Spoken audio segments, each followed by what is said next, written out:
Hoje eu poderia começar o programa cheio de energia, como começo habitualmente, mas Uhum, infelizmente está diferente por conta dos acontecimentos da semana passada, das manifestações e o ato de vandalismo que uhum, ocorreu.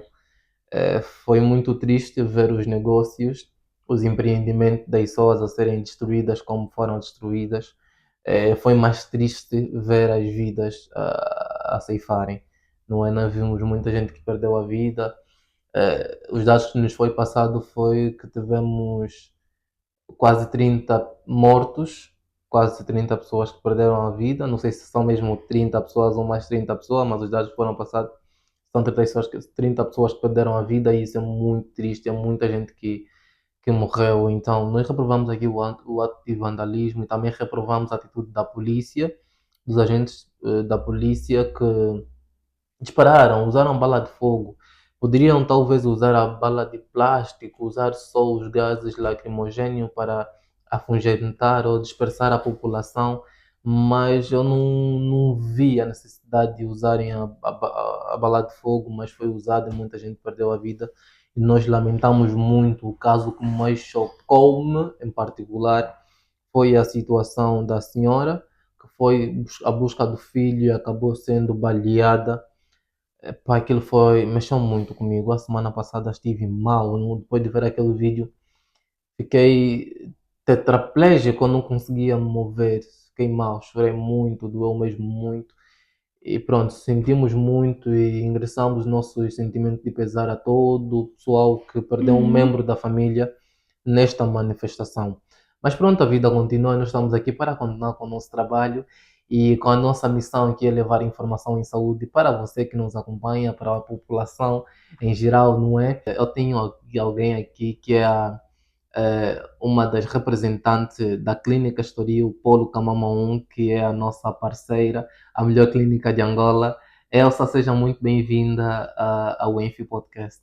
Muito obrigada, colega Alexandre.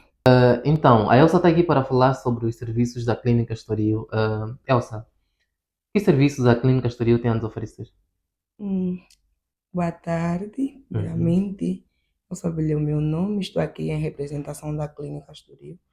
A Clínica Estoril oferece diversos serviços. Temos o serviço de consultas de clínica geral, que é feito todos os dias, de 24 sobre 24, e a consulta também de pediatria, que é também feito 24 sobre 24, e também temos consultas de especialidade. Já as consultas de especialidade têm limitação, é por marcação, porque nem sempre os especialistas estão aqui Uhum. durante o dia, Exato. durante a trajetória. Então é feito por marcação, mas temos diversas especialidades como urologia, temos a especialidade de dermatologia, temos o laboratório de análises Que clínicas faz diversos que tipos de faz diversos exames, tipos não de é? exames, tanto exames bioquímico, hematológico, serológico, Ok. tudo que tem a ver com descoberta, né, de qualquer Exatamente. patologia ou doença. A Estamos Clínica Estoril aqui, está pronta para responder a estes casos todos, não é? sim, sim, estamos prontos para responder todo tipo de caso. Temos internamento também, Ok. ok, temos internamento, temos a maternidade. Então, pronto. Os serviços da Clínica Estoril estão a dispor a toda a população de Luanda e não só e se virem, pronto, as outras províncias podem cá vir, não é para assim fazer a consulta, terem o seu atendimento de qualidade, porque a Clínica Estoril é a maior, ou a melhor que presta serviços de qualidade a nível nacional, não poderia ser diferente. Mas também tem exames de imagiologia, temos exames de imagiologia. Sim, temos diversos tipos de exame. Ok, raio-x, não é Temos, ecografia. temos ecografia, o XG.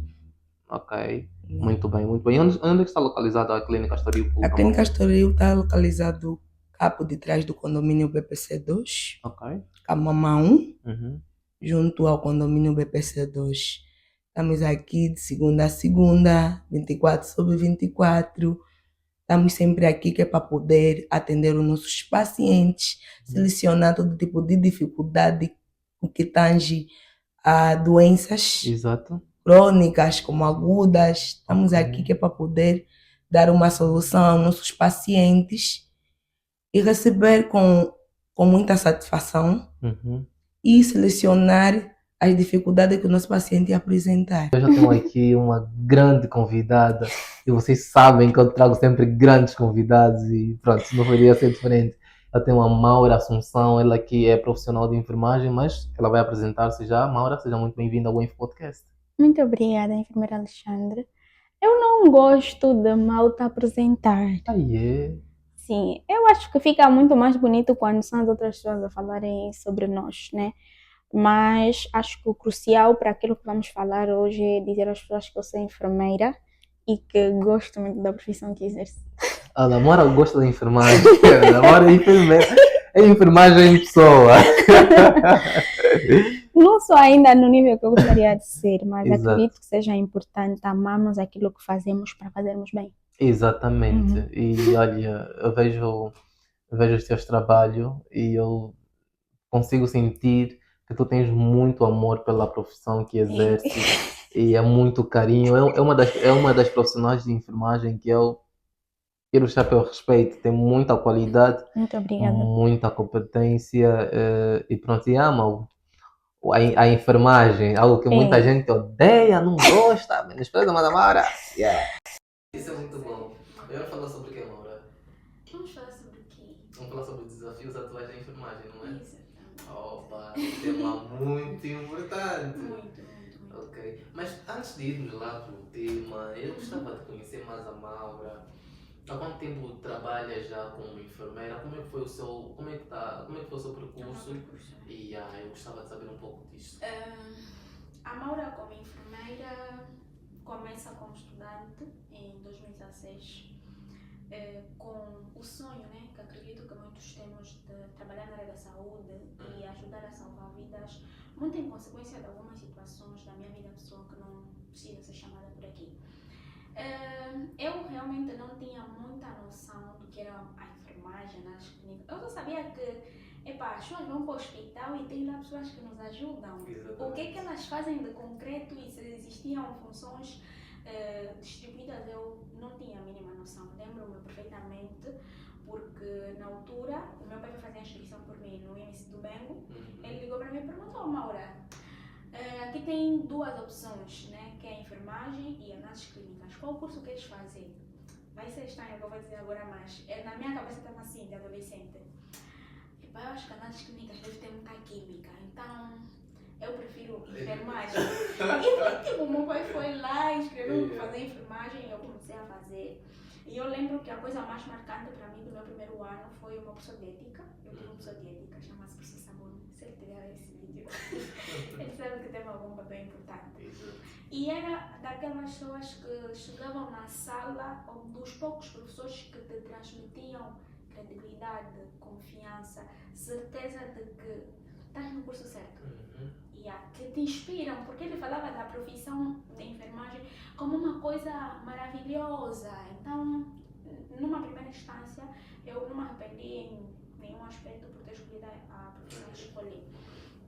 No final já da trajetória no ensino médio, como técnica, na formação técnica, houve alguns percalços e eu fiquei desapontada, por assim dizer. Por quê? Fiquei desapontada porque tu tens uma realidade no período de formação. Exato. E quando tu vais para o campo de estágio, é verdade como se é um choque. Exato. E tu ficas a te perguntar, mas é mesmo isso que eu quero fazer? Tipo, por muito que tu queiras cuidar de pessoas, salvar vidas, existem coisas que tu olhas e tu... Não é isso que eu premeditei. Olhando para as pessoas que tu encontras, olhando para a maneira como os enfermeiros na altura, né, eram tratados, porque agora eu tenho uma percepção diferente, mas na altura, como a maneira como os enfermeiros eram tratados, como eles próprios se posicionavam, então eu fiquei, eu acho que não é isso que eu quero fazer. Mas apesar de toda essa incerteza, uma certeza eu tinha. Eu tinha certeza de que a enfermagem era exatamente o perfil de profissional com quem eu sonhava. Quando eu era criança, adolescente, né, quando eu dizia que eu queria trabalhar na área de saúde, a enfermagem era a profissão, e se calhar porque na altura também conhecia mais da enfermagem, mas já sabia clarificar o que era um técnico, diagnóstico terapêutico, um farmacêutico, um analista e um enfermeiro. Então, Eu diria que naquela altura eu tinha uma certeza que a enfermagem conseguia, de alguma maneira, ter o cariz do profissional que eu almejava ser na área da saúde. Porém, quando tu vais para o campo profissional, falando propriamente da assistência, que infelizmente é a parte a que, principalmente na formação técnica, somos direcionados, tu percebes que existem muitas coisas pelas quais tu não queres passar, não te imaginas a passar pelo resto da tua vida. Exato. Então, em consequência disso, quando eu fui para a universidade, eu já não fui com o sonho de ser enfermeira. Eu fui com o sonho de continuar na área da saúde, porque eu queria continuar a cuidar de pessoas, queria ser parte do processo de tratar e salvar vidas. Porém, não conseguia me imaginar por causa desses medos todos que tinham. E aí surge a frase que eu sempre digo: eu não escolhi a enfermagem. Mas escolheu. A enfermagem me escolheu. Ok, quando foste para a universidade, querias fazer curso? Medicina. Ok. Mas quero aqui abrir um parênteses. Mas calma, antes de chegarmos aí, porquê que depois, o que é que você viu no período de estágio que levou-te a não querer mais fazer enfermagem? Eu vou contar apenas uma situação específica, só para teres noção. No meu estágio da 13ª classe, que é chamado de estágio curricular, são aproximadamente 6 meses, não vou aqui citar a instituição que eu fiz o estágio, mas foi na província do Bengo. No meu primeiro contato com o hospital, porque o primeiro estágio que eu havia feito, que é o estágio pré-curricular, ele é de 3 meses, mas fazíamos em centros. E em centros a dinâmica é bem tranquila. Muito raramente tu vais ter que lidar com morte e coisas do gênero, porque o tratamento é basicamente ambulatório, não existiam internamentos. Já na 13ª, para o estágio que eu fui, o tratamento já não era só ambulatório. E para a minha sorte, porque eu sou uma pessoa muito sortuda, a primeira secção que eu fui colocada foi a UCI. Ok. Foi a UCI e era uma UCI polivalente, porque entravam adultos e crianças. E até aí tudo bem, mas para mim foi de boas, porque eu tinha uma característica. Sempre que eu fosse para o estágio, eu nunca queria as coisas fáceis. Eu queria sempre os procedimentos mais complexos, as coisas mais difíceis de fazer. Porque se eu já sei o básico, eu já não preciso saber o básico. Quer dizer, preciso, né? Mas eu já não quero praticar o básico, porque eu já sei, eu quero coisas complexas.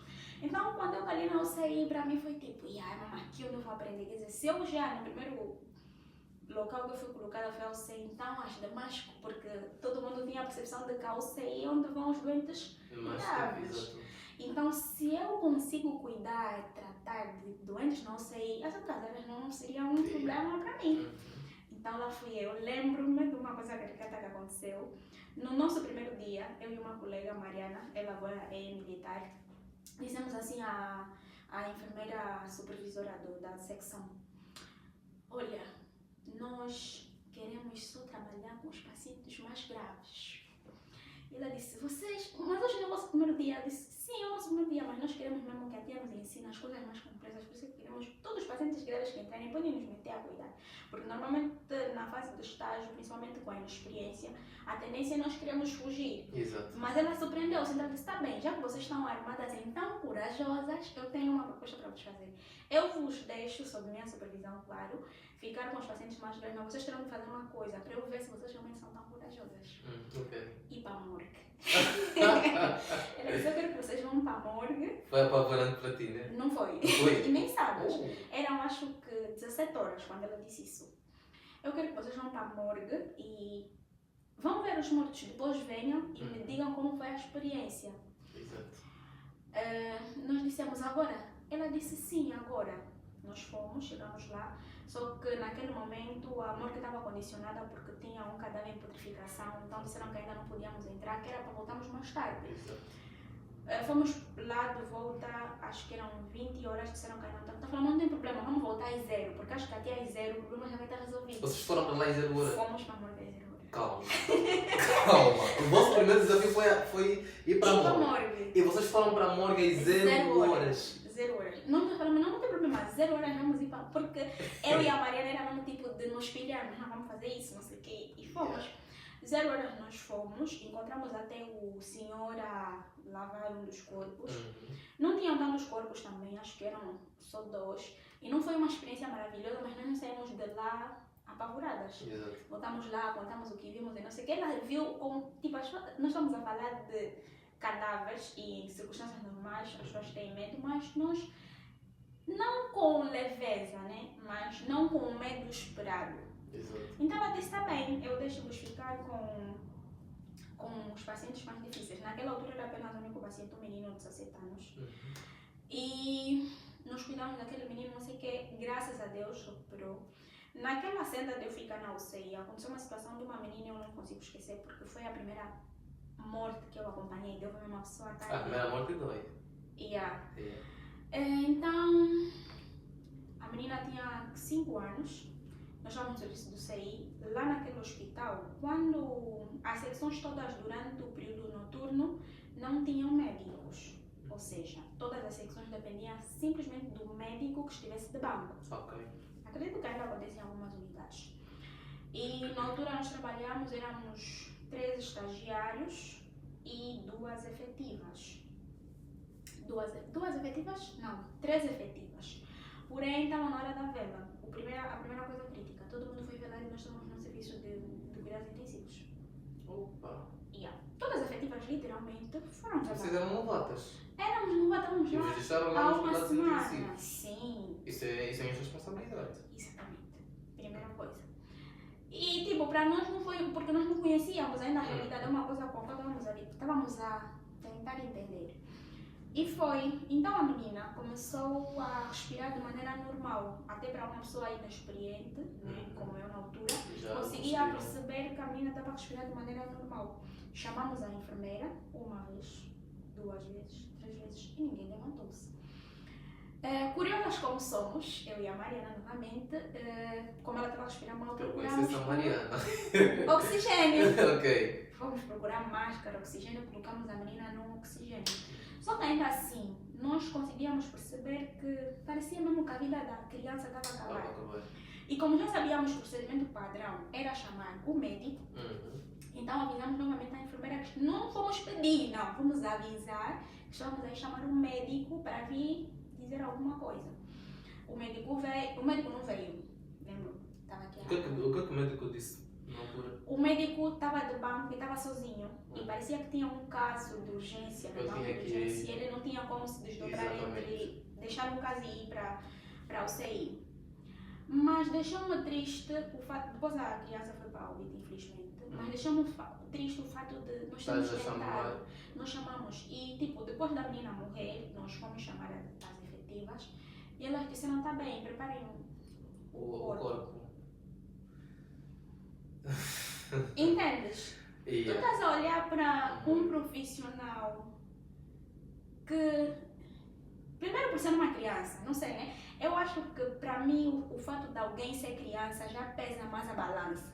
É pesado, mas eu gostava de fazer uma pergunta. Tu achas que os profissionais que presenciam muita morte, principalmente os profissionais de enfermagem que presenciam muita morte, acabam por perder a sensibilidade? Eu acho que, assim, eu não gosto de justificar o injustificável. Porque independentemente de qualquer coisa, nós temos que lembrar que somos humanos. Exato. E parte da nossa humanidade é a dor do outro nos afligir. Empatia, não é? Exatamente. Então, se a dor do outro não te aflige, meio que tu deixas de ser humano. Então, tu achas que a enfermeira, naquele caso, pronto, que teve nesse caso aí... Faltou humanidade. Faltou humanidade. E bom que nós vamos falar aqui dos desafios que a nossa classe enfrenta. Exato. Que podem estar na base, não justificam, mas podem estar na base de certos comportamentos ou certos posicionamentos que nós acabamos encontrando por parte dos profissionais de enfermagem. Então, depois daquela situação da menina ter morrido, temos chamado. Primeiro eu fiquei decepcionada com alguém que devia me orientar, né? Que devia estar lá e me dizer, não é assim, não sei o quê. E foi, tipo, eu chorei muito naquele dia. Eu chorei muito, muito, eu e os meus colegas que tiveram. E teve colegas de outras áreas que também estavam a estagiar conosco, mas de outro serviço próximo ao poder. Nos encontraram a chorar, também choraram conosco. Então, foi tipo um monte de choro. Mas naquele dia eu meio com uma parte de mim, a vontade de ser enfermeira havia morrido. Porque... Mas não poderia te motivar a ser uma profissional melhor para que esse tipo de situações não acontecessem? Naquela altura não. Primeiro porque era criança. E é uma coisa que eu também queria chamar a atenção aqui. Eu lembro-me que idade tinhas? Tinha 17. A fazer a minha parte 18. Yeah. Eu fico aqui a imaginar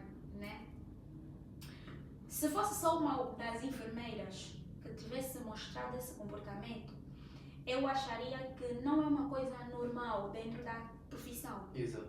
Mas quando tu percebes que foram todas as enfermeiras, no caso 3 que estavam lá naquele serviço, a balança pesa um pouco mais. Porque era uma coisa que devia ser normal, mas naquele meio foi normalizado. Exato. Então tu ficas a te perguntar, será que o fato de você ficar lá é que vai fazer a diferença?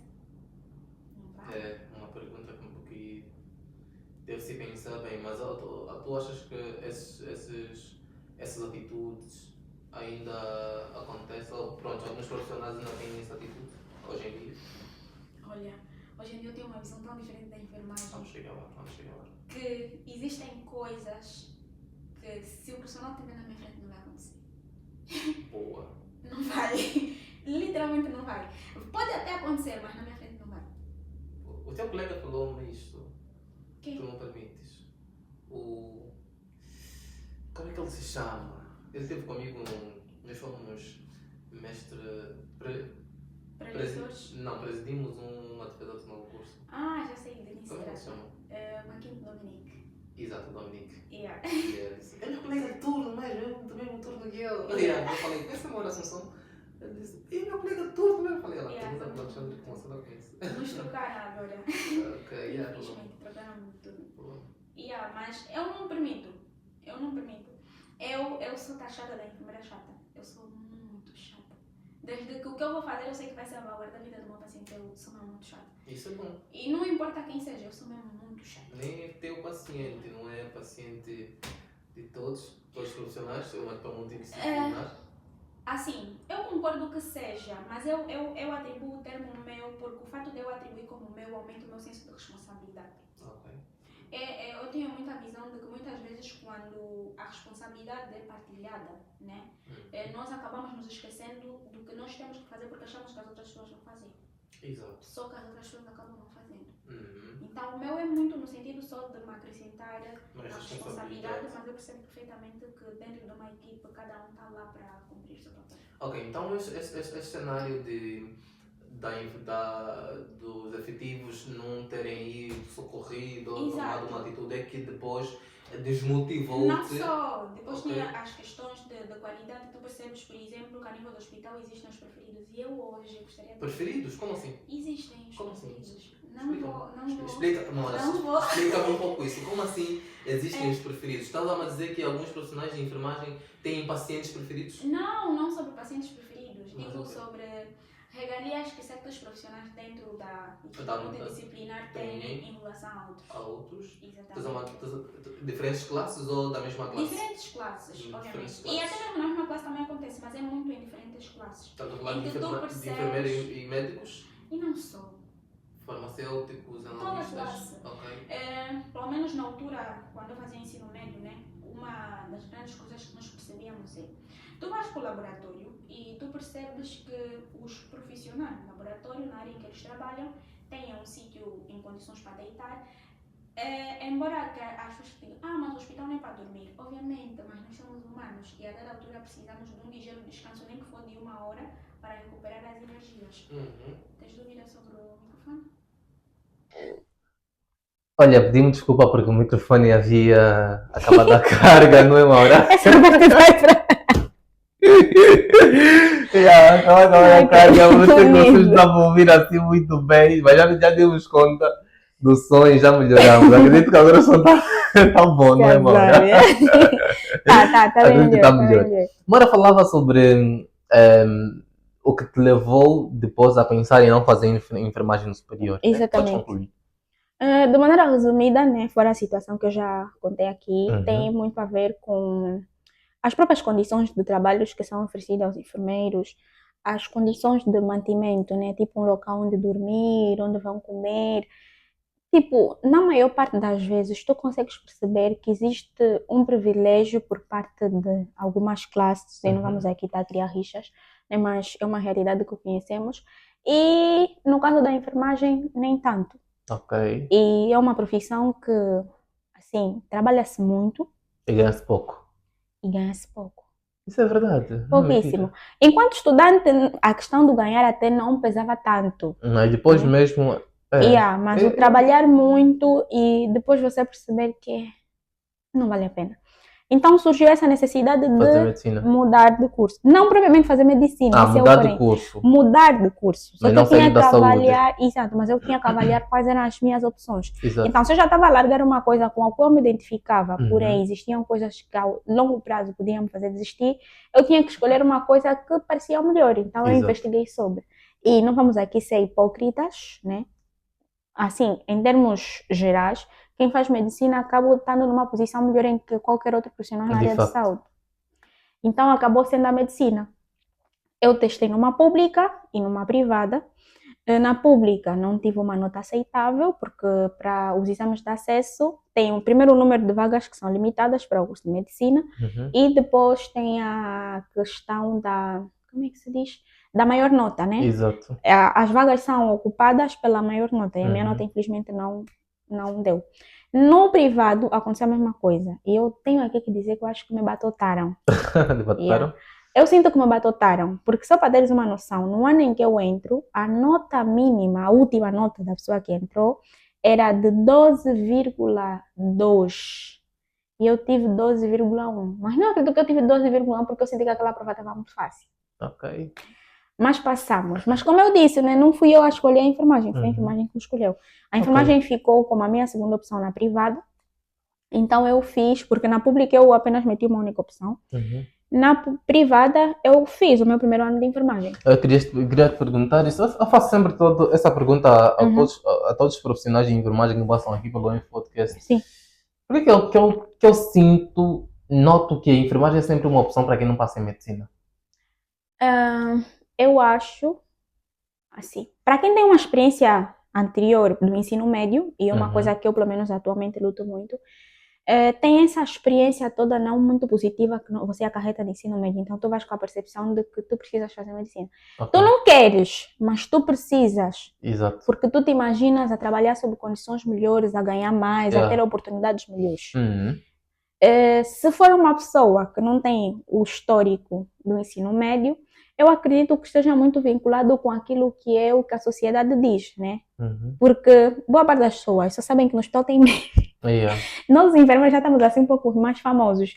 Mas nas famílias, por exemplo, todo mundo acha que você está a fazer saúde, até o doutor é de menos porque é um título, né? Mas me refiro a tipo, estás a fazer saúde, não importa, eles acham que estás a fazer medicina, mesmo no ensino médio, por causa dessa falta de informação, ainda acham que estás a fazer medicina. Então, tu já vais com aquela mentalidade, sem medicina, então vou para fazer medicina. Eu acho que é muito por isso. Agora, quem fez o ensino médio, eu, por já ter falado com muitas pessoas sobre, eu não acho que seja muito o querer. Eu acho que é muito o precisar. E digo isso porque outra coisa que eu acho que vai acontecer ainda muito, é profissionais que foram para a área de medicina frustrados.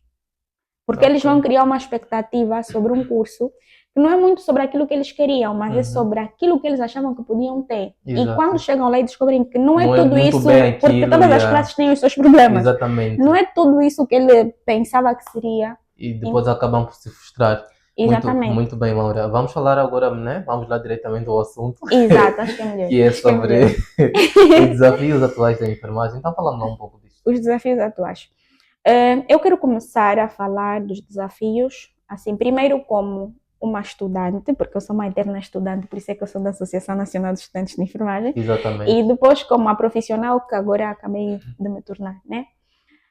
Como estudante, eu acredito que primeiro o nosso desafio começa com o corpo docente. Ok. O corpo docente por quê? Eu tenho muito a visão de que professores são como pais. E tal como os pais nos guiam ou nos mostram os caminhos que devemos seguir para que a nossa vida corra bem, os professores também têm esse papel na nossa vida, que é de nos guiar ou de nos orientar sobre o caminho que devemos seguir. E se na faculdade ou no ensino médio nós estamos a escolher uma profissão e temos lá os professores que devem ser os nossos mentores, não tivemos um corpo docente que nos oriente para o caminho que devemos seguir para aquilo que escolhemos, torna difícil o processo.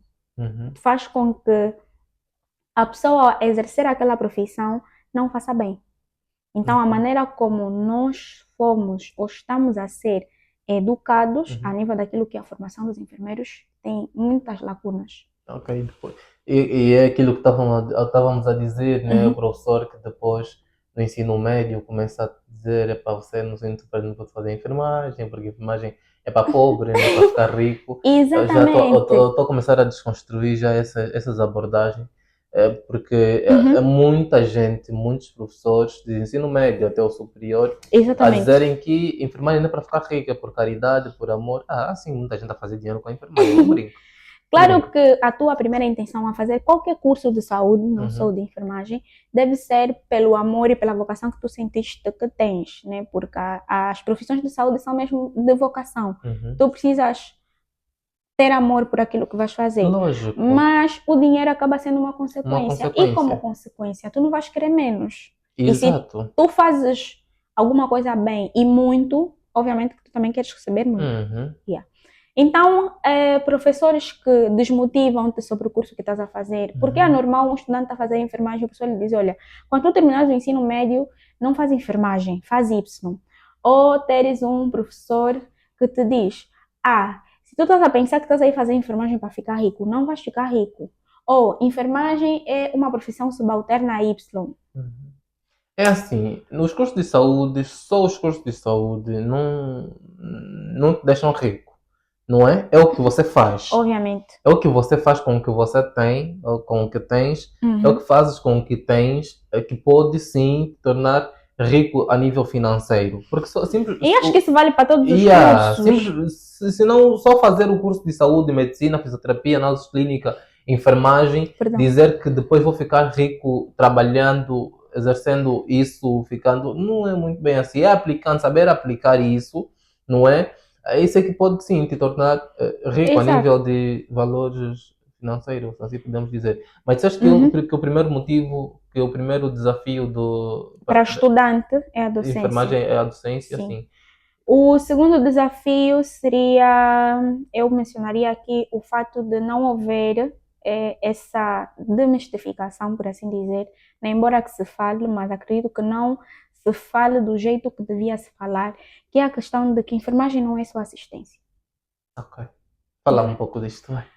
Sim, porque tanto a nível médio como a Uhum. nível superior, meio que quando tu fazes enfermagem, tu és formatado de que, tipo, quando terminares a licenciatura, quando Vai para terminares, assistência.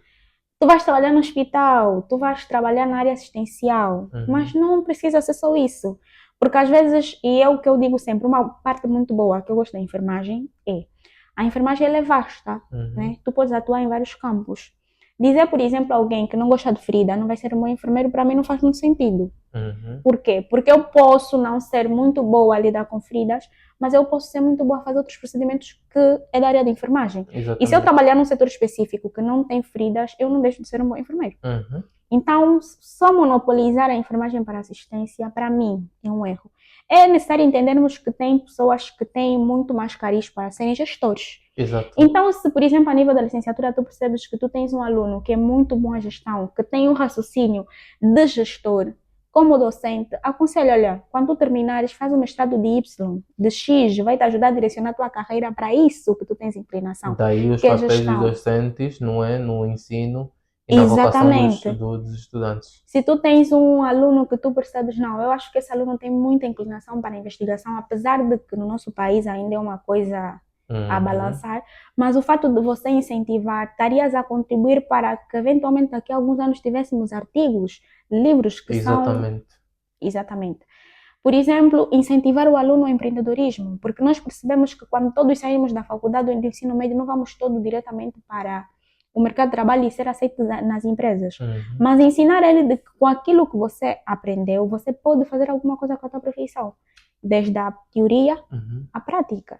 Olá pessoal, eu acredito que vocês estão a gostar muito da abordagem da Maura e acredito que estão a gostar muito. Então você que ainda não é inscrito no nosso canal, subscreva, deixa o teu like, compartilhe o canal para que mais pessoas cheguem aqui e inscrevam-se também no canal. Ative o sininho das notificações para não perder nada que a gente postar. É muito importante para nós que tu subscreva e comente também, ok? Assim o YouTube entende que estás aqui, que mais pessoas gostam do conteúdo e recomenda para mais pessoas. Olha, você que procura serviços de qualidade, serviços de saúde de qualidade, visita a Clínica Estoril, é a melhor, ok? A Clínica Estoril está localizada aqui, o Polo Camama 1, está localizado no Camama 1, no condomínio BPC 2, por detrás do Parque das Acácias, condomínio Parque das Acácias. Venha nos visitar e se vires em nome do Enfi Podcast, ainda tens um desconto. Então não perca mais tempo. Se tiveres interesse, liga no número que estão aqui a passar em rodapé, entre em contato com o pessoal da Clínica Estoril. Vem em nome do Enfi Podcast e tens o desconto. Temos diversos tipos de serviços, diversas especialidades, diversos tipos de exames, de imagiologias, não só. Então venha que a Clínica Estoril vai te receber, porque a saúde é aqui na Clínica Estoril. Maura, Sim. falavas, não é? Falavas e eu te cortei, desculpa. Não, sem problemas, sem Tinha problemas. que falar do nosso parceiro. Não, sem problemas. E sigam mesmo, sigam o podcast Enfi Podcast, que é um dos melhores que nós temos. Oh, batata, até uma hora disse. E o princípio, mas é o principal, né? Estou a saber hoje. Estou a saber hoje. Yeah, hoje É o eu vim principal pra podcast casa. de saúde em Angola. Não existe um podcast como o F Podcast. Não existe. nós somos os pioneiros. Somos os pioneiros Uhum. em Angola, né, de podcast de saúde. Depois, não sei se está a surgir outros, mas o F Podcast Os é o líder. pioneiros. Os pioneiros. Sim. Exatamente. É o Boa. pioneiro. Então, continuando aquilo que nós estávamos a dizer, né? Uhum. Enquanto estudante, esse direcionamento sobre outros ramos para assistência que a enfermagem pode te oferecer acaba sendo um desafio porque os alunos não saem com essa percepção. Exato. E deveriam sair com essa percepção para quando, por exemplo, tentarem num concurso público ou tentarem trabalhar numa clínica privada e não serem aceitos, perceberem que têm outras opções, que têm outro direcionamento de carreira. Outro desafio... Desculpa, Maura, Sim? antes de passares. Uhum. Já viste um pai frustrado aconselhar um filho? Mal. Suponhamos. Já, mas mal. Não é? Yeah. Suponhamos alguém que tentou, não se esforçou o suficiente, não conseguiu lá um emprego, uma vida assim como poderia ter. Exato. Já viste aconselhar os filhos? Sim, aconselha, mas mal. Mal, né? Sim. Exato, acontece com os professores. Ok. Muitos dos professores que dizem, ou até profissionais mesmo, que dizem: a saúde não dá dinheiro, você não vai ser ninguém, você não sei o que, é frustração. E aí que eles não tiveram a oportunidade de fazerem, estás a ver? De empreender. Muitos não sabem de empreendedorismo em saúde. Estás a ver? Por isso é que no dia 30 de agosto nós estaremos a realizar a primeira edição da Masterclass de empreendedorismo em saúde. Você que é profissional de saúde, não importa a área, profissional de saúde e estudante de saúde, não podes perder. Compre já teu ingresso. Nós vamos deixar aqui o número a passar. Ligue, compre seu ingresso para estar nesta masterclass de empreendedorismo em saúde. As pessoas precisam saber empreender em saúde. Isso é que está levando muitos jovens a frustrações, a mudarem de curso e às vezes a trabalharem em áreas que não se formaram. Estás a ver? Porque não pensando em empreendedorismo em saúde. E muitos dos professores que aconselham desta maneira é frustração, estás a ver? Não tiveram o privilégio de fazer isso e não tiveram essa visão, essa percepção, não acompanham o dinamismo da sociedade, então acabam por passar esses descontentamentos, frustrações que tiveram ao longo do tempo para os estudantes ou para os formandos. Eu só queria dar mais um chega quanto a isto. Mas falava aí do ponto a seguir. Sim, então o terceiro ponto seria aqui chamar a atenção também à questão da... Como é que eu poderia dizer isso? Não. Vai, Mara. Eu bloqueei. Mas sim, enquanto estudantes, um outro bloqueio que poderia existir, né, é a questão da experiência de estágio. Um desafio que os estudantes vão encontrar é a experiência de estágio. Sem medo de errar, e mesmo sem ter feito um estudo, daquilo que eu converso com as pessoas que são da área da saúde, dos estudantes também que passaram por mim, boa parte dos estudantes, principalmente de enfermagem, acabam sendo insatisfeitos com a experiência de estágio.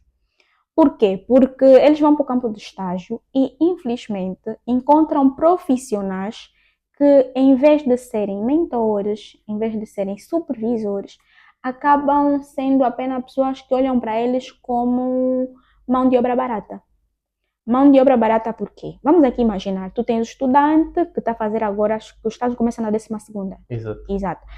Que foi agora para a 12ª, aprendeu minimamente, às vezes mal, porque o nosso ensino em termos de enfermagem também a nível médio decaiu bastante. Exatamente, isso é uma Né? realidade. Ou mesmo no ensino superior, Também. porque tem universidades que o estágio só acontece no último ano, que é crítico, né? Então, tu tens profissionais tanto a nível médio como a nível superior que vão para o local de estágio e chegando lá eles são olhados como mão de obra barata. E eu digo isso porque imagina que ele nunca teve nenhuma experiência, por exemplo, a fazer uma injeção intramuscular.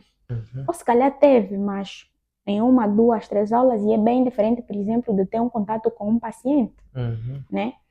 E em vez de tu teres um profissional que está lá, que senta, que orienta, que mostra como faz, que transmite segurança, que faz-lhe perceber que aquele medo, aquela ansiedade que ele sente naquele momento é normal, tu tens um profissional que, às vezes, sem supervisão, sem saber se o aluno tem domínio daquilo ou não, ele pede para o estudante fazer. Depois vem aquela, não sei fazer, você não sabe fazer. Assim mesmo. Não aprendeste na escola. Exato. E quando o estudante mostra que não sabe fazer ou tem dificuldade para fazer, o que vai acontecer? Ele ou pedem para ele parar de fazer, então ele sai do estágio sem aprender nada, porque ela quer ou ele quer é um estudante que saiba fazer para ele não ter de fazer. Eu tenho que ter um programa aqui com estagiários para me contarem um pouco disso. Para não terem de fazer. Então, se eu tenho um estagiário que sabe fazer, eu não tenho por que fazer. E a pessoa fica lá estagnada enquanto o estudante que está lá para aprender, ele entende que aquilo é o normal. Mas não é o normal. Não é o normal e nem aquilo que ele deve fazer. Então, enquanto estudante, acho que esses são os 3 pontos que eu acabaria apontando, porque os demais tu até podes ter uma mínima noção, mas acabas descobrindo quando entras para o campo profissional. Né? A primeira coisa que não a mais importante, mas eu gostaria aqui de falar relativamente aos desafios profissionais é a saúde mental. Fala-me um pouco, Maura, vai lá. Não sei se o pessoal lá em casa já ouviu falar sobre a síndrome de burnout, que é uma síndrome que está relacionada com pessoas que lidam ou trabalham com o público. Não só profissionais de saúde, mas todos aqueles profissionais que trabalham numa área em que lidam com o público. E nós sabemos que uma coisa difícil, né, para nós humanos são as relações interpessoais. Exato. Porque somos pessoas diferentes, vivemos de realidades diferentes e claramente olhamos para a vida de maneira diferente. Eu posso ter um ponto de vista e o Alexandre tem um outro ponto de vista. Exato. E muitas vezes, por essa controvérsia que existe daquilo que eu acho e do que o Alexandre acha, nós podemos chegar a limites inadequados. Exatamente. Né? A síndrome de burnout inicialmente está muito relacionado com isso, depois está relacionado com a subcarga de trabalho. Por isso é que muitas vezes ela é relacionada com os profissionais da área de saúde. Principalmente enfermagem, porque eles são tidos como os indisciplinados, isso é verdade. Os profissionais de enfermagem são tidos, lá em casa dizem que os enfermeiros são indisciplinados, não prestam, não têm maneira. Tudo isto, será que é característico dessa síndrome? Na minha realidade, não. Mas já ouviste? Já ouvi. São indisciplinados, né? Já ouvi. Por isso é que eu disse que na minha realidade não. Okay. Graças a Deus, e sem puxar a brasa aqui para a sardinha do local em que eu trabalho. Mas o que pode estar por detrás disso, dessa indisciplina? Eu não poderia dizer indisciplina, eu poderia dizer excesso de estresse. Pronto, é estresse, sim. Não é? É estresse. Mas porque eu acredito que talvez possa ser, eu já fiz uma pergunta e estou acabando por responder, mas pronto. Talvez possa ser a escassez de recursos humanos em muitas das unidades hospitalares. Existem muitos fatores, isso também é um dos desafios que eu iria citar aqui, né? Mas eu foquei primeiro na saúde mental porque a OMS prevê que até 2030 nós teremos mais de 100 mil enfermeiros com desgaste mental. Tanto que uma boa parte dos enfermeiros que nós temos querem trocar de carreira ou desistir mesmo da carreira por causa daquilo que são os sobressaltos ou as situações menos boas que a própria profissão oferece. Né? O fato de constantemente termos que lidar com pressões sociais por causa dessa interação com pessoas, o fato de sentires que trabalhas muito, mas tens uma remuneração péssima, o fato de sentires que há desequilíbrio naquilo que é a remuneração de um ou outro profissional, o fato de constantemente também lidarmos com mortes, acaba mexendo com o teu emocional, o excesso de horas do trabalho que também pode acontecer muitas vezes. Então, tudo isso pode levar o profissional à exaustão e, consequentemente, a desenvolver burnout. Então, chamar aqui a atenção que o primeiro desafio do profissional de saúde, mais propriamente profissional de enfermagem, é cuidarmos da nossa saúde mental. Independentemente de qualquer situação que estejamos a passar, fazermos tudo e mais alguma coisa para proteger a nossa Saúde mental. a nossa mente. Porque se a nossa mente não estiver a funcionar bem, tudo o resto Exatamente. acaba não funcionando, não ocorrer como Como deve deveria. ser. Exatamente. O segundo ponto dos desafios é a questão da escassez de recursos humanos, né? No nosso país, principalmente, o que acontece na maior parte das vezes é que eu já ouviste falar do decreto executivo, acho que é 50/1 ou 53/01, se eu não estou engano. Depois lá em casa ajudem-me. Mas é o decreto que fala sobre o dimensionamento dos profissionais Ok. de saúde, e lá tem uma parte que foca sobre o dimensionamento dos profissionais de enfermagem. Se tu olhares para a nossa realidade, tu vais perceber, primeiro é que o próprio decreto em si já apresenta algumas debilidades e realmente precisa ser revisto, mas fora isso, mesmo com um decreto que não olha para algumas variáveis, e a gestão fala sobre isso, sobre as variáveis que devem ser levadas em conta para determinar o rácio de profissional-paciente. Exato. Mas aqui na nossa realidade, tu tens, por exemplo, principalmente em instituições públicas, um profissional para 10 pacientes. É. Dura realidade. Um Como é profissional que para... a pessoa não fica esgotada? Além de ser um profissional, é a pessoa. E não estamos a falar de Mas pacientes de como é que se diz? De baixa dependência. Estamos a falar mesmo de paciente de alta dependência. Que tudo e mais alguma coisa ele precisa do auxílio da enfermagem para fazer. Há turnos, eu já constatei isso.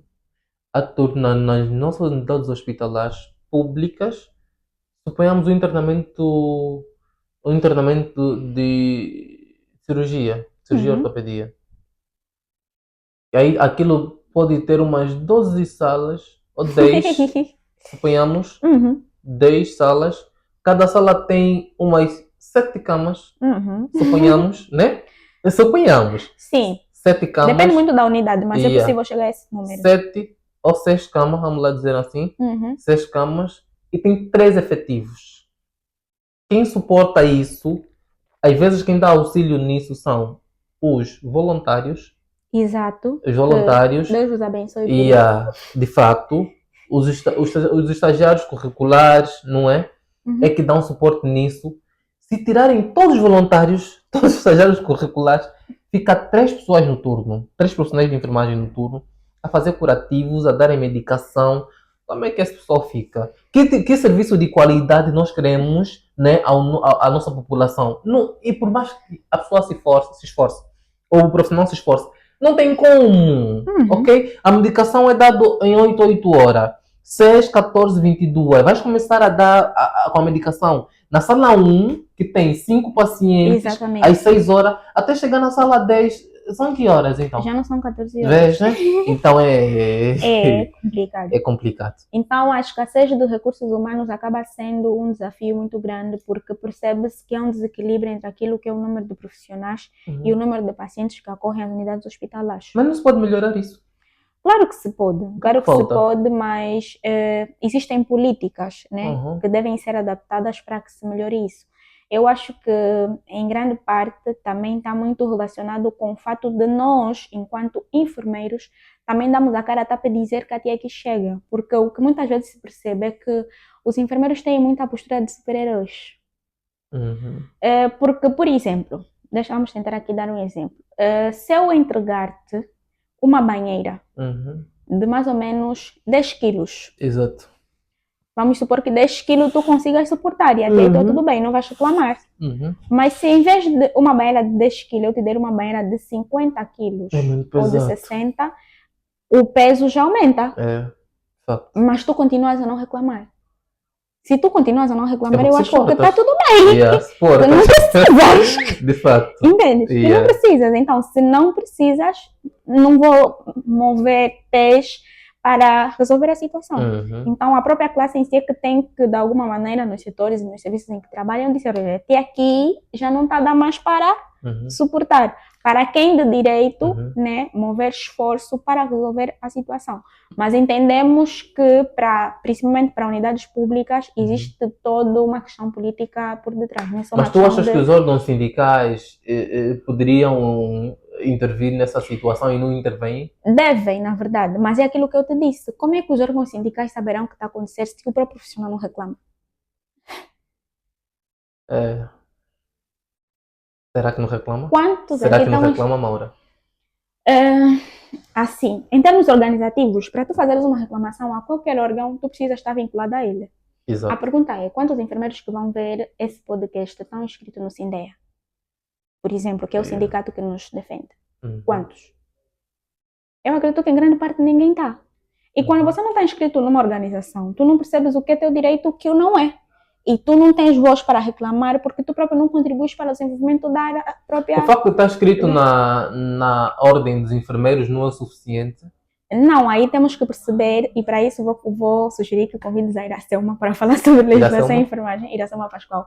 Sim, mas aí temos que perceber qual é a diferença que existe entre esses organismos, Sindeia e Ordem dos Sindicatos. Os sindicatos estão aí para defender os nossos direitos e os nossos deveres. Exato. A Ordem não, a Ordem está para regulamentar. Ok. Exatamente. Muito bem. Nós sabemos que a nossa classe atualmente já assim em desuso, né? Mas ela é composta por auxiliares, técnicos e enfermeiros. Exato. Então a ordem está aí para regular, para permitir que esses profissionais estejam regulamentados, estejam documentados, estejam inscritos e reconhecidos como profissionais da área. Mas quem vai reivindicar os direitos é o sindicato. É o sindicato. Ok. É o sindicato. Então é uma coisa que não tem nada a ver com o que é necessário para estar escrito lá no sindicato? Assim, em média geral, os hospitais eles têm uma organização interna do sindicato. Ok. Pelo menos é o que eu espero. Pelo menos na minha unidade hospitalar tem. Sim. Em média geral, todas as unidades têm, porque se houver algum problema... Se não tem, devem ter. Deveriam ter, sim. Mas, em média geral, é onde eles devem ter, e a partir desse órgão institucional, eles inscreverem-se. Mas, caso contrário, eu não tenho muito contato com o sindicato, né? Exceto com os colegas da minha instituição que pertencem ao sindicato. Mas, caso contrário, procurar meios de ter acesso à organização fisicamente ou no digital e procurar informações. Mas, em média geral, tu precisas estar inscrito na Ordem dos Enfermeiros, copiar do bilhete, dependendo se tu estás, como é que se diz, vinculado a alguma instituição, seja ela pública ou privada, algum documento que tenha esse comprovativo e pagamento das cotas, obviamente, porque as organizações não sobrevivem sem cotas. Sem cotas, ok. Mais alguma coisa a acrescentar? Relativamente ao ponto da questão pessoal, né, da escassez de recursos humanos, então eu acredito não, é um dos desafios que nós temos ainda, que precisa ser ultrapassado, porque quanto menos pessoas, mais sobrecarregado a pessoa vai se sentir, isso também pode contribuir para o desenvolvimento do burnout. Um outro desafio que nós temos é a questão das novas tecnologias, né? Que são... tem que se dominar, tem que se dominar as novas tecnologias. Estão a serem implementadas. E na nossa realidade existem ainda unidades hospitalares que até acesso a dispositivos mínimos, como uma sonda vesical, uma sonda nasogástrica, não tem. Não tem. Então, imaginamos Por que achas que não temos? Olha, eu acho que existem questões que não é sobre o nosso achar. E eu digo sempre, existem coisas que para a gente conseguir responder, porque eu não respondo no alheio, né? Para conseguir responder, nós precisamos estar dentro. Eu, por exemplo, né? Vamos supor aqui, o Manuel veio amarrotado. Eu poderia deduzir que o Manuel é amarrotado porque ele gosta de andar amarrotado. Até eu perguntar ao Manuel, ou se eu tivesse vivenciado a situação com o Manuel, eu poderia, por exemplo, perceber que o Manuel vai amarrotado porque em casa não teve luz, ou o Manuel vai amarrotado porque o ferro queimou, ou porque ele não tem ferro, ou porque ele teve que sair. Algum motivo fez o Manuel chegar amarrotado. Exatamente. Mas eu poderia muito facilmente deduzir que o Manuel chegou amarrotado porque ele não quer. Então, até estar lá no fundo da questão e perceber por que cada gestor de cada unidade hospitalar não faz com que naquela unidade tenha aquilo, já são outros 500. Já são Agora está a outros me 500. fugir. Não Tá estou. bom. Eu poderia fazer uma outra questão, mas acho que não te compete, então melhor Melhor ultrapassar. E também é muito sobre isso. Eu sou muito da opinião que a gente fala sobre aquilo que nos compete. Existem perguntas que existem pessoas de direito para responder. De facto. Porque se não é achismo, é o que eu acho, não é a realidade, porque eu não estou dentro. Então, até eu viver aquela realidade, eu não consigo te dar. Eu posso te dizer o que eu acho. O porém é o que eu acho está certo. Pode não estar. Então, não vamos viver de achismo. Exatamente. Mais alguma coisa a acrescentar? Sim, estamos a falar sobre falávamos tecnologia. Exato. Exatamente. Então, um dos desafios que os enfermeiros enfrentam atualmente também é a capacidade de lidar com as novas tecnologias. Vou dar um exemplo bem prático. Na unidade em que eu trabalho, nós temos monitores de ventilação.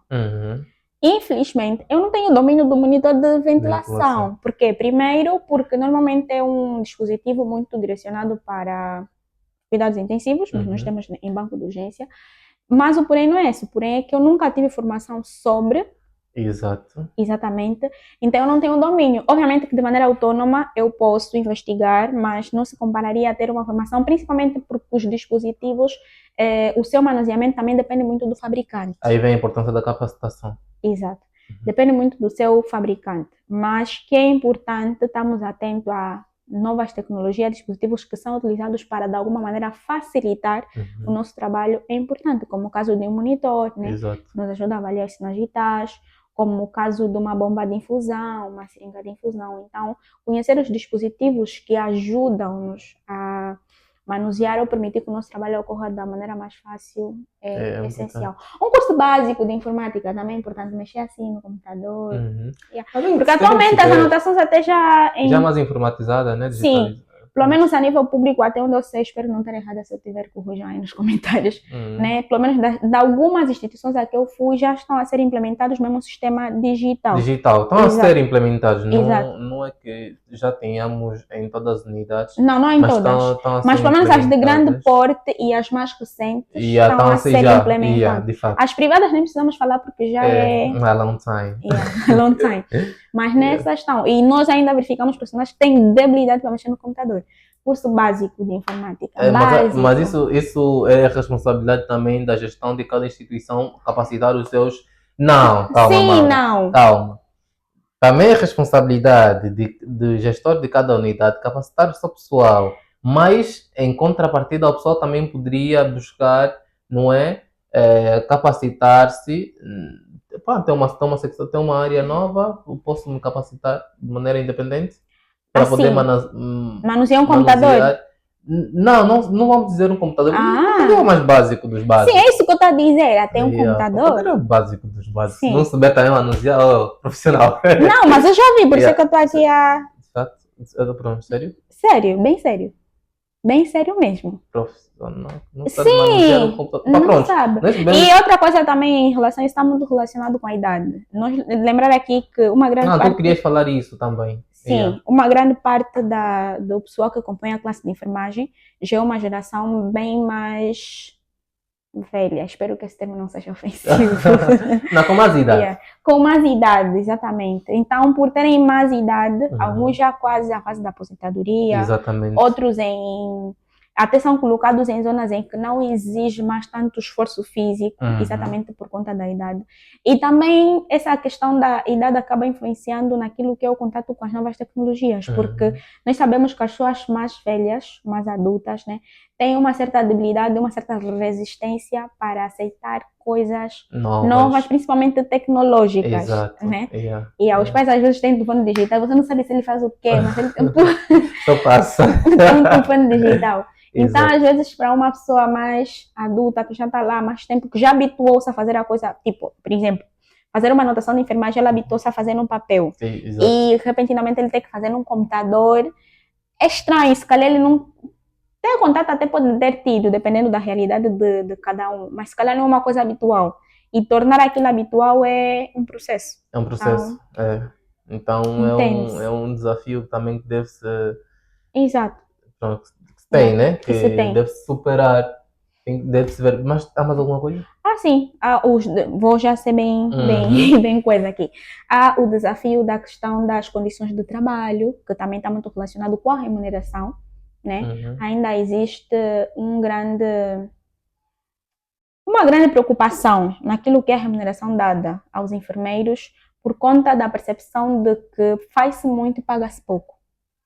É verdade isso, não? Sim.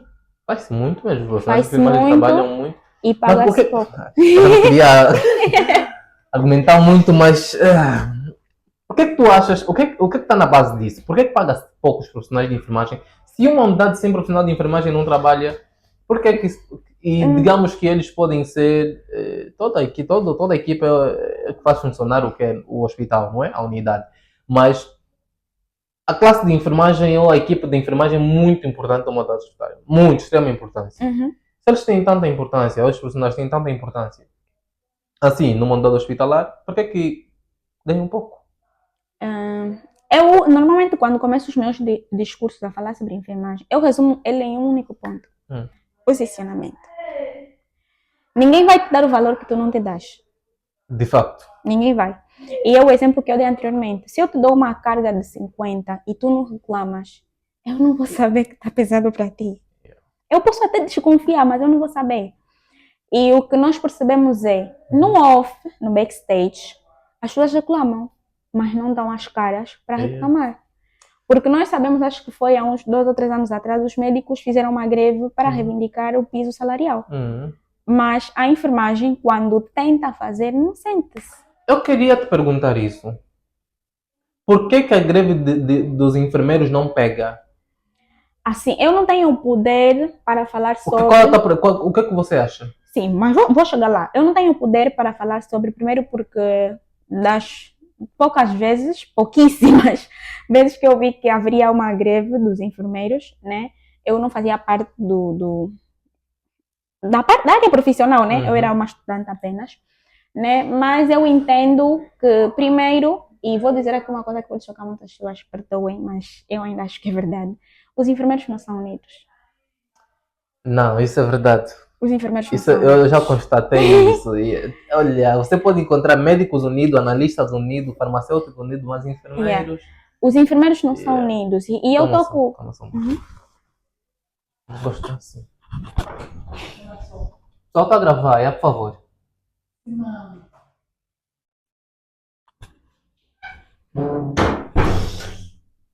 Alguém ficou sério. Sim, mas como eu estava a dizer, né? Eu acho que uma das coisas que fazem maior parte não funcionar mesmo é essa falta de união. Como é que se dizia? Eu lembro que quando eu era mais pequena, né? Se, por exemplo, nós todos, eu e meus primos, né, saíssemos de casa e alguém se ferisse, quando voltássemos para casa, íamos todos dizer a mesma história. Porque nós já sabíamos que ou vão bater todos ou não vão bater nenhum, mas tudo depende da união que vamos ter ao contar a tal história. Exato. Então, eu acho que vale a mesma coisa para as greves, né? Para nós reivindicarmos alguma coisa, se é uma coisa que afeta a todos nós e representa uma classe, devemos estar unidos. Devemos estar unidos. Tu achas que no anúncio de uma greve da classe de enfermagem há alguém ou um grupo de pessoas que se aproveita? Ou não se aproveita. Há um grupo de pessoas que come por detrás para que isso não se efetive? Porque eu já ouvi boatos. Desmistifica a comer, né? Pronto, não poderia dizer. Ganha, não é? Eu já ouvi boatos que a greve da classe de enfermagem não funciona porque há um grupo de pessoas que ganha para que isso não se efetive. Eu já ouvi boatos. Eu gostava de saber por tua parte. Concordas? Achas que é isso que acontece? Eu não posso nem concordar nem discordar, porque é aquilo que eu já disse anteriormente. Existem coisas que estão longe da minha... Eu sei que estão longe do... Vai ser mas achismo. o teu ponto de vista, tá bom, vai ser achismo. Eu também acho.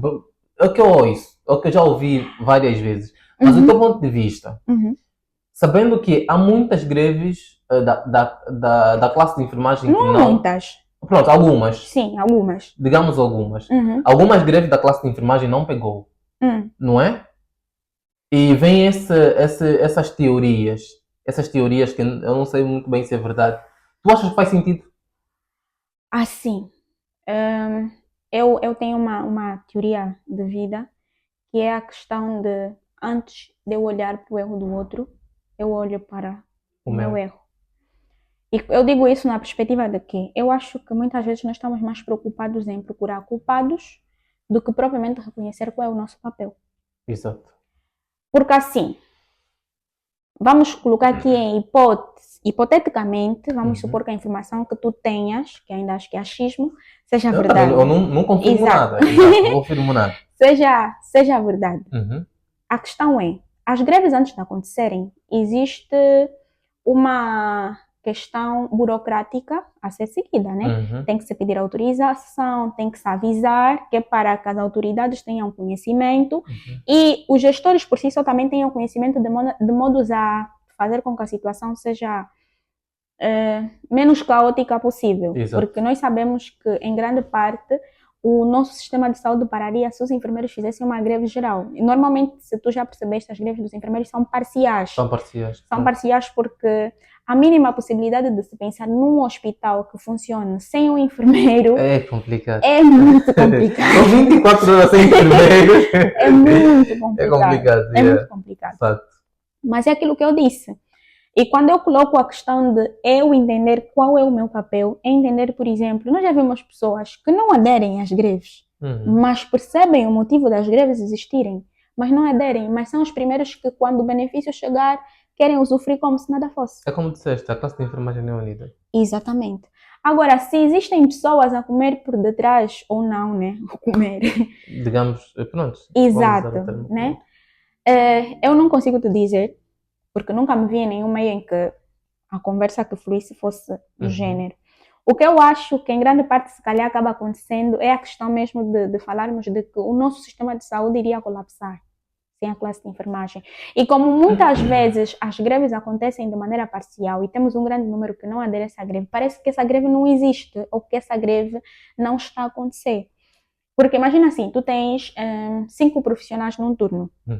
Numa greve parcial tem de estar 2 outras pessoas porque os demais estão em greve, mesmo sendo dia de trabalho, e depois tem uma alternância. Pelo menos eu acho que é assim que funciona. Não sei muito bem como é que funciona, mas entendo que seja assim que funciona. Se eu tenho 3 pessoas, não, vamos fazer, está equitativo, né? Um turno de 6 pessoas. Eu tenho 3 pessoas que vão ficar na greve e tenho 3 pessoas que vão trabalhar, porque a greve é parcial. Das 3 pessoas que vão trabalhar porque a greve é parcial, nesse grupo de 3 que tinha que ficar na greve, tu tens 2 pessoas que não aderem à greve. Eles não têm nada a ver com isso. Olha.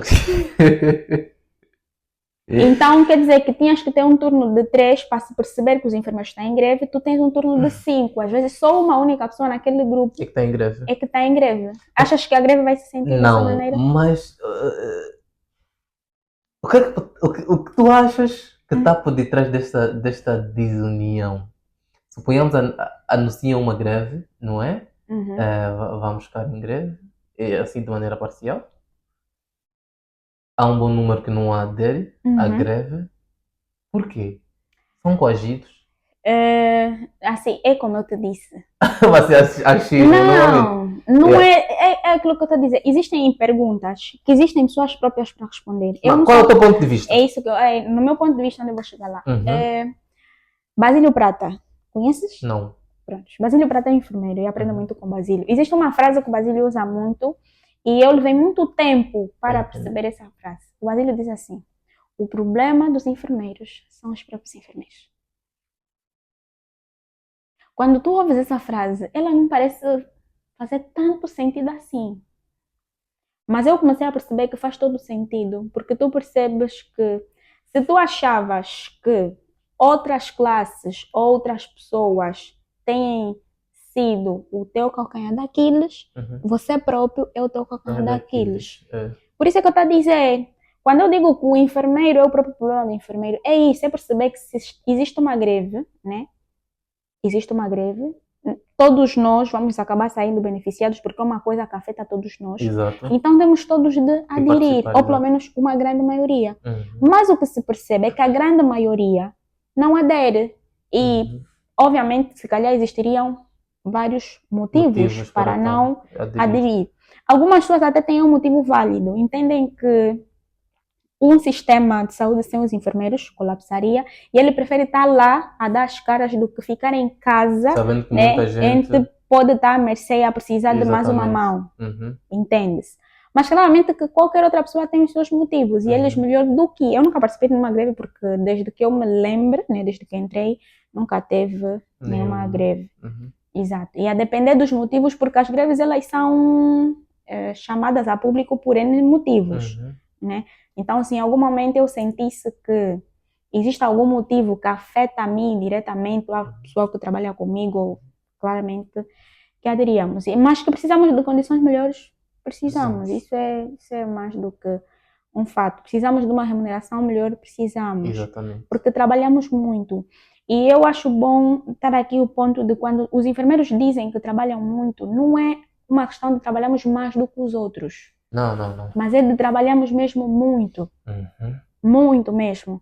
Tanto a nível físico, né, de desgaste físico, tanto como de desgaste mental. Sem contar com as inúmeras situações que no nosso dia a dia, enquanto enfermeiros, temos que lidar. Então, para fechar, porque acho que já estamos aqui há mais de uma hora, já né? Estamos mais de uma, já queria. Já temos que terminar mesmo. Mais de uma hora. Para fechar, relativamente àquilo que são os desafios da enfermagem enquanto profissionais, é aquilo que eu, não sei se falei no off agora ou já falei aqui no vídeo, mas é a questão de termos pessoas que inspiram. Pessoas que sirvam de referências. Sim. Um dos grandes desafios que nós temos na enfermagem é a falta de referências. Porque eu acredito piamente que tanto como estudante, tanto como profissionais, a partir do momento em que a gente tem referências, pessoas da área de enfermagem que inspirem, que tragam certeza de um futuro melhor, que tragam posicionamentos, que tragam experiências, que tragam benefícios, que tragam testemunhos de coisas boas, e porque existem muitas coisas boas dentro da enfermagem, alguma coisa vai mudar dentro do nosso sistema. Eu costumo dizer que um dos meus sonhos é que algum estudante, daqui a um tempo não muito distante, chegue para, muitos na verdade, chegue para uma faculdade uma universidade, uma faculdade de ciências de saúde e tenha como primeira opção a enfermagem. Diga, eu quero ser enfermeiro. Não, e alguém vai perguntar, e tipo, tu queres ser enfermeiro por quê? Não, eu quero ser enfermeiro porque eu conheço o enfermeiro Alexandre e ele tem um podcast. Então eu acredito que se eu for enfermeiro eu também consigo ter um podcast melhor do que aquele. Eu acredito que eu consigo comunicar em saúde. Não, mas tu queres ser enfermeiro por quê? Não, porque eu conheço a enfermeira Vissara. A enfermeira Vissara empreende em saúde, mas ela é enfermeira. Não, mas queres ser enfermeiro por quê? Não, eu quero ser enfermeiro porque eu conheço o enfermeiro fulano. Ele trabalha na área assistencial, mas é um excelente enfermeiro. Tipo a enfermeira Maura. Então, o fato de alguém ir para uma área de formação e decidir que esta é a profissão que eu quero, porque o Cicrano e o Beltrano são referências para mim, é um dos meus maiores sonhos. Olha, Mara, eu vou agradecer a sua presença. A conversa está bem boa. Olha, se dependesse de mim, eu ficaria aqui a noite toda, já são 18 horas, né? Já são 18. Eu ficaria aqui o tempo todo para ouvir. É muito conhecimento que tu tens para passar. É muito conhecimento que tu tens para passar a mim, aos telespectadores, não é? E eu vou só agradecer aqui o tempo que dispensaste para estar aqui conosco. Muito obrigado. Espero ter aqui mais vezes. E você aí em casa, muito obrigado pela sua audiência. Disseram para não falar muito você, é tu, né? Tu aí em casa. Tu aí em casa, obrigado pela sua audiência. Obrigado pelo apoio que tens dado ao Enf Podcast. Olha, você que ainda não é inscrito, falei de novo você, mas pronto, vou indo mudando. Tu que ainda não é inscrito no nosso canal, tu que ainda não é inscrito, inscreva-te, deixa o teu like, compartilha para que mais pessoas cheguem até aqui. O Enf Podcast precisa crescer aqui no YouTube para que a gente cresça, para que a gente atinja números significativos. Isso vai continuar a nos motivar a criar conteúdo dessa natureza para todos vocês. Eu esqueci-me de perguntar se tem uma agenda, Maura, que gostava de passar em casa. Não tenho uma agenda, mas tenho uma frase que é meio como slogan. Todo mundo já sabe que quando eu me dirijo às pessoas, eu digo olá futuristas, e eu queria aproveitar o espaço do Info Podcast para dizer que o olá futuristas é a reflexão do que eu acho que o futuro é agora. E quando eu digo que o futuro é agora, é a certeza de que tudo e mais alguma coisa que a gente pode fazer para melhorar a enfermagem, para melhorar o nosso sistema de saúde, para melhorar a nossa própria vida e das pessoas à nossa volta é construído no agora. Porque amanhã não existe, o que existe é hoje. Então, o que você faz hoje conta como futuro. Então, lembrem-se, futuristas, que o futuro é agora. Porque tudo depende do agora, não é? Exatamente. Mara, muito obrigado, estou muito honrado por te Eu é que receber. agradeço. Tá. Muito. Pessoal, estamos juntos até a próxima edição. Tchau, tchau.